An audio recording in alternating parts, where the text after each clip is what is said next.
Hi friends, welcome to my channel samayalkarpom. இன்னைக்கு நம்ம சேனல்ல பருப்பே இல்லாத தக்காளி சாம்பார் எப்படி செய்யறதுன்னு பார்க்கலாம். இது இட்லி தோசை கூடலாம் தொட்டு சாப்பிடும்போது அவ்வளோ அருமையா இருக்கும். இது செய்யறதுக்கும் ரொம்ப குறைவான நேரம் தான் செலவாகும். இப்போ வாங்க फ्रेंड्स, நம்ம இந்த டிஃபன் சாம்பார் எப்படி செய்யறதுன்னு பார்க்கலாம். இந்த சாம்பார் பண்ணுறதுக்கு ஒரு கடாயில் ஒரு மீடியம் சைஸ் பெரிய வெங்காயத்தை கட் பண்ணி சேர்த்துக்கோங்க. அடுத்து இது கூட காரத்துக்காக 2 பச்சை மிளகாய் சேர்த்துக்கிறேன். இது கொஞ்சம் பெரிய சைஸ் பச்சை மிளகாய், அதனால் 2 எடுத்துருக்கேன். சின்னதாக இருந்தால் 3 மட்டும் சேர்த்துக்கோங்க. பச்சை மிளகாய் சேர்த்துட்டு இது கூட 3 மீடியம் சைஸ் தக்காளி, நல்லா பழுத்த தக்காளியாக எடுத்து அதையும் கொஞ்சம் பெருசாகவே கட் பண்ணி சேர்த்துக்கோங்க.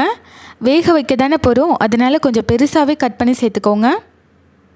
சேர்த்துட்டு வெங்காயம் தக்காளி வேகிறதுக்காக தண்ணி சேர்த்து இதை ஒரு மூடி போட்டு மூடி 10 நிமிஷம் வேக வச்சிருங்க. தக்காளி வெங்காயம்லாம் வேகட்டும். இப்போது 10 நிமிஷம் ஆகிடுச்சு, நம்ம திறந்து பார்க்கலாம். பாருங்கள், தக்காளி நல்லா வெந்து சாஃப்டாக வந்திருக்கு. இந்த அளவுக்கு சாஃப்டாக வெந்தால் போதும். இப்போது ஸ்டவ் ஆஃப் பண்ணிவிட்டு இதை நல்லா ஆற வச்சுருங்க. ஆறுனதுக்கப்புறமா மிக்ஸி ஜாரில் சேர்த்து தண்ணி எதுவும் சேர்க்காமல் நல்லா மையாக அரைச்சி எடுத்துக்கோங்க. அடுத்து ஒரு கடாயில் 2 டேபிள் ஸ்பூன் எண்ணெய் சேர்த்துக்கோங்க. எண்ணெய் நல்லா காஞ்சதும் ஒரு அரை டீஸ்பூன் கடுகு, 1/4 டீஸ்பூன் ஜீரகம், 1/4 டீஸ்பூனுக்கு குறைவாக அதாவது ஒரு 10 போல் வெந்தயம் சேர்த்துக்கோங்க. அடுத்து இது கூட ஒரு வரமிளகாய் சேர்த்துட்டு இது கூட கொஞ்சமாக கருவேப்பிலை சேர்த்துக்கோங்க. அதுக்கப்புறமா கொஞ்சமாக பெருங்காயத்தூள் சேர்த்துக்கோங்க. இப்போது இந்த கடுகு ஜீரகம் கருவேப்பிலை எல்லாம் நல்லா பொரிஞ்சதுக்கப்புறம் ஒரு 2 டம்ளர் அளவுக்கு தண்ணி சேர்த்துக்கோங்க. ஒருவேளை வெங்காயம் தக்காளி வேக வச்ச தண்ணி இருந்தால் அதை வேஸ்ட் பண்ணிடாமல் இதோடவே சேர்த்துக்கோங்க.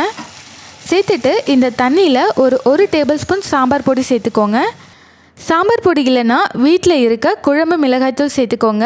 நீங்கள் வீட்டில் சாம்பார் வைக்கிறதுக்கு என்ன பொடி சேர்ப்பீங்களோ அதை சேர்த்துக்கோங்க. சேர்த்துட்டு ஒரு தடவை நல்லா கலந்து விட்டுருங்க. கலந்து விட்டுட்டு இதை நல்லா கொதிக்க வச்சுருங்க. இது ஒரு கொதி வந்தால் போதும்.